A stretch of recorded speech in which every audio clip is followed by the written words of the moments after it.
My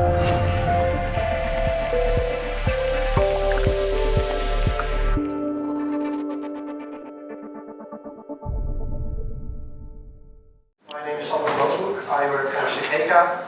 Nobody's ever heard of that, but we're quite a big organization. We are in 12 European countries, mainly acquisitions. It's originally a Belgian company, and perhaps the most interesting fact about it is that it's family owned. There are still IT companies who have one big boss who is sitting in his office, and he likes to do some stuff called innovation. So I'm happy to work for him. Apparently 3,599 other people are well, as well, I hope. And what we started to do is to experiment with Ripple in 2014 and quickly moved over to Ethereum when it was released. And we wanted to understand how the technology worked. I wrote a thesis about blockchain and kind of felt that that was very interesting for banks. And the only way to really understand what blockchain technology and Bitcoin is about is by actually getting your hands dirty. So that was the proposal that I made to our big boss, called Knaven, by the way. I told him I would like to get my hands dirty, set up a team, and start digging into the code to see, does it work as promised, what can we do with it, etc. He said, sure, there's a team, go ahead and enjoy yourselves. So that's what we did. And we started to play around. And when we did all these POCs and experiments with banks and other companies, we sort of started to run into the same cycle. And we started to question, what are we missing here? Where do things go wrong? Because the cycle was always, oh, blockchain, oh, what is it? Oh, wow, that's very interesting. Let's do a POC and experiment and try with all that. And wow, actually it works. We had one customer who just sort of showed off the application to all its counterparties and management board and said, it works. It's not that we can build a working front-end application in 4 months' time. Apparently we've been doing that for 20 years. So that was not the reason why we were so proud of it. But apparently the customer was very happy with it. So after that's done and he shows that, okay, it works, then it's now what? And then silence enters the room and it stays there for a very long time. And after a couple of months the question popped up again, oh, this blockchain stuff, that's very interesting, we should really take a look at that. And suddenly everybody seems to forget what we have done already half a year ago. And this was not with one customer, it actually happened with quite some customers. And to illustrate sort of this, it's like, if we look at how Gartner, supposedly one of these industry giants that are supposed to know what they're talking about, said, okay, yeah, blockchain, it's 2015 minutes, it's at the peak of inflated expectations all the way there. So then the biggest question obviously was, where was it in 2015? It was nowhere. So apparently all these people trying to get involved with blockchain actually had no idea of its existence in 2015, but we are quite able to comfortably predict that it's already over its hype in 2016. And that sort of starts to answer all the questions that we had, like, what are we doing? Is this just a hype? And we felt pretty comfortable that it wasn't. But it wasn't innovative last year because it wasn't even there. There were some cryptocurrencies that suddenly have disappeared from the 2016 chart, so that's also interesting. And if you integrate blockchain technology right, then nobody will care because nobody will notice. Apparently, if you do things right, then it's invisible technology. And we sort of like that. If you have an app on your phone, it doesn't say, this app is using an API socket driven by REST and SOAP protocols. You just press send and it says, hooray. So, doing blockchain right means you don't see anything about it. And it should do what it does better than what we can already do today. Because there's so many existing technologies out there. It's not like suddenly we only had PCs, we had MS-DOS, and then there was a blockchain, so we should do everything with blockchain. Now, preferably we would not. We would only want to use it for those things that actually make sense. And if you start to dig around in the cases that are out there and the experiments that are done, then there aren't that many cases where it really makes sense yet, because we don't really understand everything about it yet. So let's start off with the basics. And that's what we're trying to do. So that's our train of thought. And I was Googling for the right emoticon, but I found a trap, apparently. So we have this cheesy slogan that says, Cegeka is your trusted partner in digital transformation. Which is all just a lot of nonsense because everybody presses that in their flyer and year reports. But we digitize everything except the only process that everything starts with, which is that silly paper contract. And it's quite obvious because if we look at it, if you take insurance, a bank account, energy contract, paper, everything sort of falls back to paper, and we're fine with that. We just scan the crap out of it and send it back and forth, make pictures with phones. Nobody can even read what's in the actual contract. Well, we just sort of swallow it and say, okay, cool, agreed. no idea, no fraud risks, everybody's happy. But we felt that blockchain technology would make economic activity more honest and less risky. And blockchain and Bitcoin did that in a certain way, but Bitcoin does a lot of pre-funding. People don't like to have pre-funded wallets. I don't care, I think it's a good solution anyway, but some people say, no, blockchain, it's like, we can make things more honest, and we feel comfortable with that idea. So we feel blockchain can help us, but we sort of need to prove that first. Because if we keep running around in these opportunistic circles of doing experiments with our customers, that sort of proves to us that it works, but they don't really get it, then we're doing the wrong experiment. So we started out by doing a very simple experiment. And this is a business case for blockchain that we're very happy with. It's digital signing. It is the silly paper contract that two people would like to sign that says, this is what we agreed upon, and here's the signature of you, and here's the signature of me, and that's the end of the story. And that is a very basic thing to do, and for some reason, with all the fancy technology we have out there, there is still hardly any company out there in this world that is doing digital signing with their contracts today. And there's a very easy explanation for that, which is that certificate authorities are the centralized servers that everybody needs to create electronic signatures. And what's the odd thing about having a paper contract or a digital contract? You don't even look at it if you're in agreement. You only look at it when you hate each other's guts and want to see the shit out of the other party. And that's where you have to suddenly rely on the verification of an electronic signature that you drafted 5 years from some third-party servers that has got nowhere. So blockchain seems to solve that problem quite neatly. And there's another picture for that.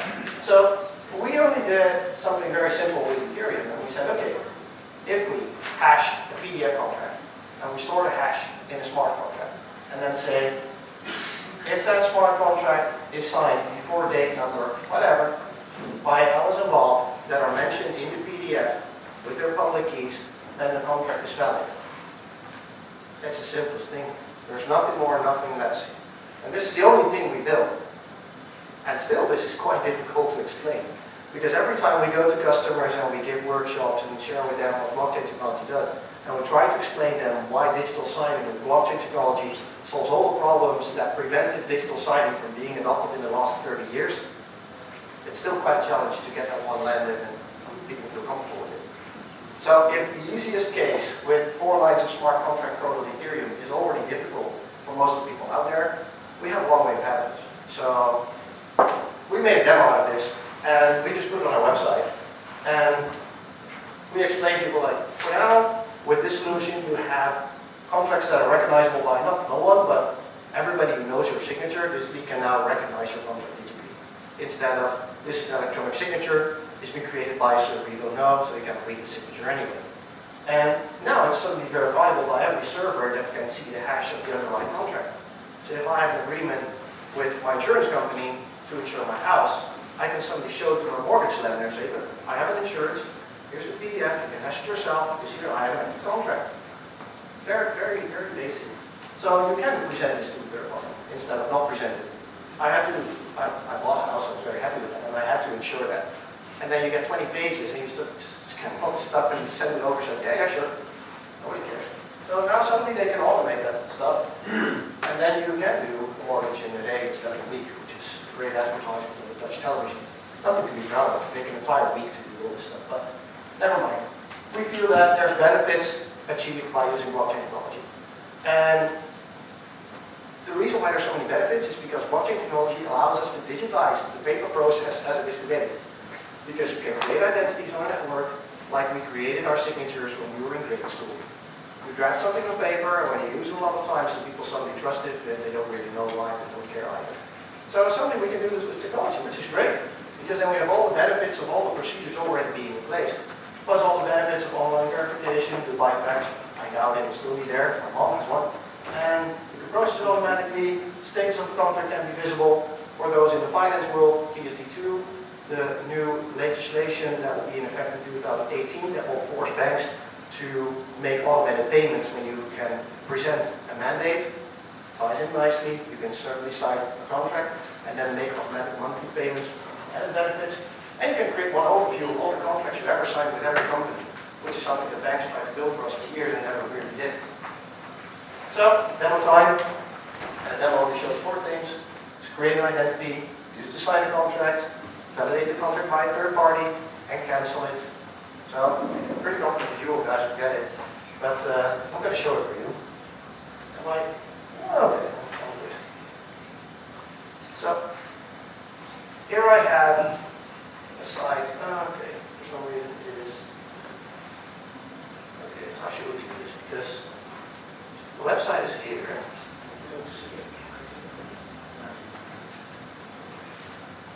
So now we'll try to guess. Okay, so this is just a basic website and allows you to log in. It allows you to create an account, which I obviously already did. And let me quite clumsily show to you. So when I log in, this is an identity provider. Well, okay, let's refresh it.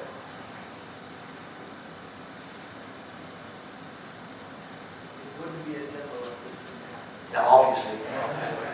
I had this tested this morning, so don't worry about it. It's a proper demo. Something has to fit. Shows commitment. Well, never mind, I can also go directly to the website of the so-called supplier. And what you can do here is only one thing: request a contract. So you go here and you request a contract. You enter your ID and your passphrase. And we do that, you can say, okay, would you like an insurance contract? Obviously. And there you have it. And what it does now is drafting a contract in a PDF with the public key of the identity that I just logged in with, and with the public key of the insurance company. It's putting that in a PDF file, and it's now putting a small smart contract on the private blockchain that we are running. Of course, it should be a public solution, so we're always trying to sell it like one. And it's currently just mining that block, and it will pop up. And then at the bottom you get a list of contracts that you have, including the status that will say, hey, this is expired or not. So that's also something that you have. And when it's there, you can just click details. I don't know what happened with my contract, but that is what and I sign on. And you can see that I basically have this one expired and then the date already passed. Now, because I'm an insurance company, I can obviously look at my contract. My insurance company is kind enough to show me what the contract actually was.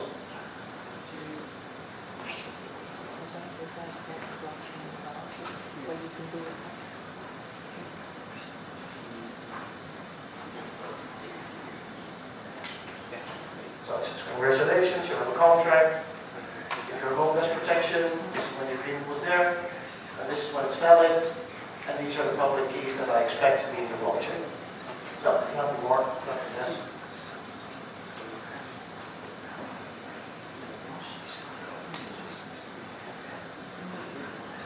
And at the same time, my contract should be mined or not. Let's see. It's a proper demo, it's not there.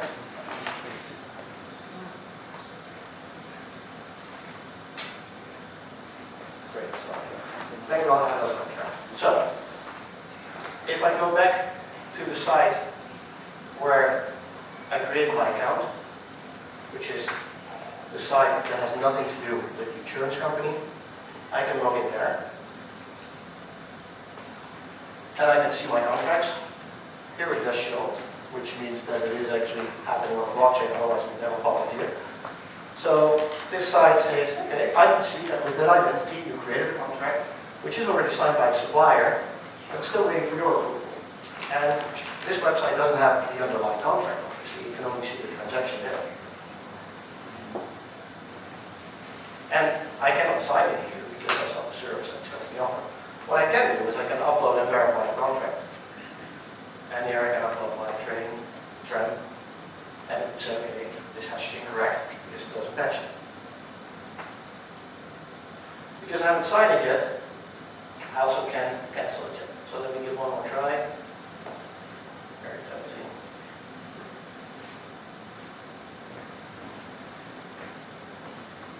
Ah, there it is. So I can now say, sign a contract. Pretty sure about it. I have to enter my passphrase, which is very short. It's only 5 letters. And in a bit, my colleague Henk will explain why that is and why that's not a problem in this demo. Apparently I have to do this.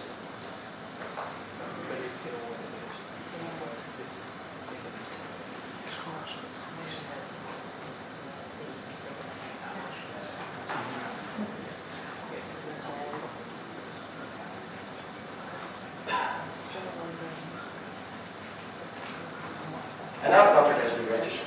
So it will pop out the other side. You can download it, you can verify it. And last thing I'll do in this demo, before it gets really boring, is to see that it shows over here as a signed contract. And then I can cancel it at the location. Some of you might wonder, why is that really relevant? Because if you now have a contract with any company in the Netherlands, and you want to cancel the contract, then first you have to try to find it. And then you have to call the company. And then you have to tell them on the phone that you would like to cancel it. And then you have to trust them that they process that properly. And if they don't, you don't have a record for that, so it's not their fault. And of course, that never happens. So why would you want to make a phone call if you can just see the contract at any place? It could be your bank, it could be any other third-party website. And if you have your own private key, your own identity, you can cancel your contract here. Let's do that, because I didn't want a contract in the first place.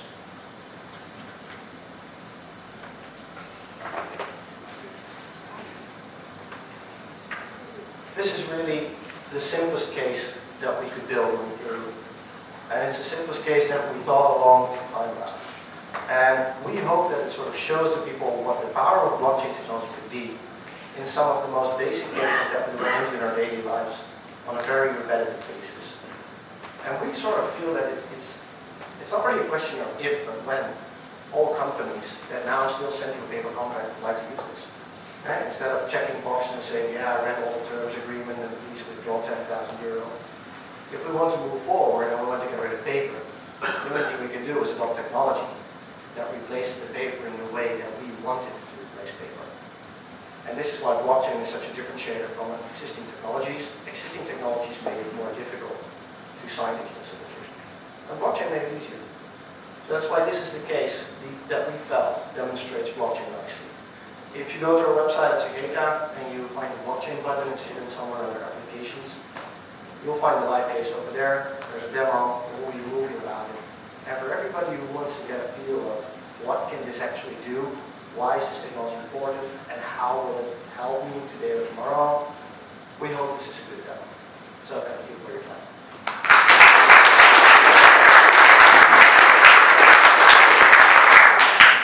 Well, any questions? At the music rate. So, What is your solution for enforcement? What is my solution for our KPN to enforce that contract? We don't try to solve the problem of enforcing a contract. We just have a PDF and have it hashed. So we don't do anything in the smart contract that is normally in the PDF, except for showing to all the parties what the date was when the contract was signed. So if one of the two parties said, I do not, the contract isn't lived up to, and I want to cancel it, for instance, then as with every other case, you would end up in court. What makes this a legitimate contract? How do you validate that? Yeah, what makes this a legitimate contract? One of the parties would dispute it's a legitimate contract. Well, that can still happen. If we look at it, how we could use this today, from a consumer perspective, there are extra protections laws in place that say, okay, perhaps you can forge this identity, etc. If we want to do business to business, because that's what we started up, it was actually my previous boss who said, can't you just use blockchain to fix all that stupid paperwork that I have to sign all day because I have to paragraph 4 pages in an outsourcing contract? That was the thing that got me thinking. If I want to do business to business contract, I can add one rule to the contract. Both parties agree that they will use Ethereum blockchain technology to sign and agree on the contract. And that's the only thing I need to do for business to business to have this thing to give this thing a legal effect. dat iemand vraagt? Two questions. One, who stores the contracts? And two, signing and proof depends on the survival of that blockchain, so, well, I'll address the rest of the question. The first question is interesting, who stores the contract? Exact same thing, who stores your contract now?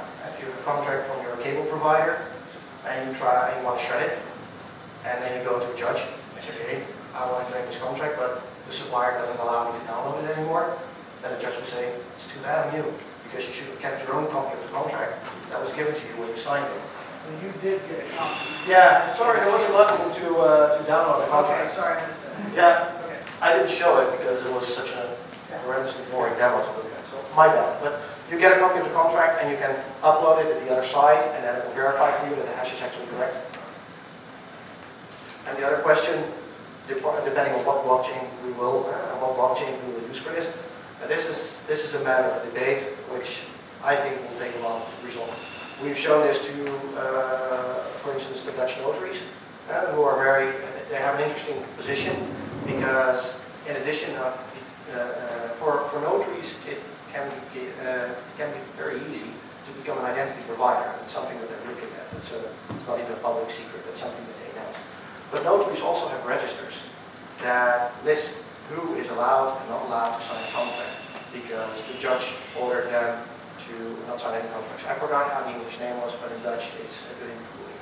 So they're not allowed to sign any contract because their signature, basically the judge said no. And that sounds like a very niche case, but if you look at mobile phone companies that have to screen new customers coming in, they have to screen on, is this customer allowed to sign a contract, yes or no? The percentage of customers today registering for contracts on mobile websites for one of the 3 largest mobile operators in the Netherlands is over 90%, 90. So there is quite a business case of connecting those registers in a privacy respecting way to these kind of online platforms, so that you don't need to set up an entire call center just to verify if somebody is allowed to place a signature or not. So that's why we looked at it from a notary perspective. But the question is, of course, do we want to have companies that set up centralized ID mechanisms and connect them to frictionless platforms like this? And they can also play a role in hosting blockchain networks and making sure that these signatures never disappear. On the other hand, we don't need to. But at the moment, society is by far not yet comfortable enough. As the first presenter expressed, as soon as you walk into a bank or most other large corporations, the first question is, can you also do a private blockchain? And that it's not even worth getting into the discussion, but it sort of shows that where we are in terms of understanding what the potential is of blockchain technology. So I'm more than happy to say, yeah, sure, let's run with Ethereum and get everything open. I think it will work fine. But perhaps from a government's perspective, perhaps the Dutch government wants to get engaged in this. I know they've been doing an IT project. So I'll have to see which blockchain will end up on top. Or perhaps all the governments and all the municipalities will end up hosting their own blockchain and offer this as a national service. Estonia can do it. And one question over there, Pascal. So in the PDF it says contract will be signed by Alice, represented by public key A, and by Sander, represented by public key S. Yes. And then we can verify afterwards that the contract has been signed by the private keys, corresponding to these public keys. But how do I know for sure that you, Sander, actually signed the document? So how do I know that this public key S actually corresponds to Sander? Yeah. That's something that we deliberately did not try to resolve in this demo, because I think that there are multiple solutions that will pop up now.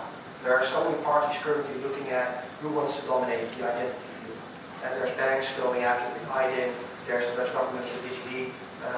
I like the model from Consensus that actually presented how they would do identity management, looking at that. And there are many other solutions that would play the role of an identity guarantee and say, okay, we guarantee that this identity is in fact someone. The question is, would you need that for every transaction? It's not up to me to answer that. If I sign a newspaper article for a newspaper subscription of €7 a month, I don't think anybody will care, except that they can see that I already signed some other contracts and that would probably be good enough. For huge value transactions, sure, extra validation is required. You also have to show your passport when you buy a house. So these things will work itself out over time. We're a technology integrator, so we're not in the identity field, and we're happily connecting with everybody who wants to deliver a solution in that place. And I know that in the Ethereum and in the blockchain space, there are many people looking at providing identity frameworks that will tie in nicely with what we built here. So we left it open and more than happy to tie in any of the platforms that are out there just for demo purposes, at least. Well, then the follow-up question, I saw you log in on a website and saying, I'm signing this, but then that site controls your private key, or am I wrong? No, you're perfectly right. So we made into a key phrase, but for demo purposes, that key phrase is only 5 characters, so it's as secure as a doorknob without a lock. But what Henk will later on explain, how we're trying to improve that security by having the private key on mobile devices and doing signing from a mobile device so that the contract can be signed off, that the private key can be kept off the network, and that you can authenticate from your mobile device to the website to confirm your identity. That will be the way forward. Of course, that will create another problem for enterprise solutions. If you want to do business-to-business contract signing, you don't want all your employees to walk around with mobile phones that can authorize contracts up to a certain level. So there you need a software solution again. So this is all open for development, and we have a long way to go. We're just trying with the demo to capture the essence of what can blockchain do better than what people are trying to do with existing technologies today. Well, I think it's almost time with one question. Quick one. Actually, on the notes, I think that indeed signing a contract is like, wow, going through all this now, we do it by hand, it's easy. I think that maybe a better example that is also, that it was, happened somewhere already, be a marriage contract that expires automatically after 2 years. You don't send the transaction back. So, and then all the funds will be split immediately, so completely remove all the problems that are in Okay, let's thank the speaker again.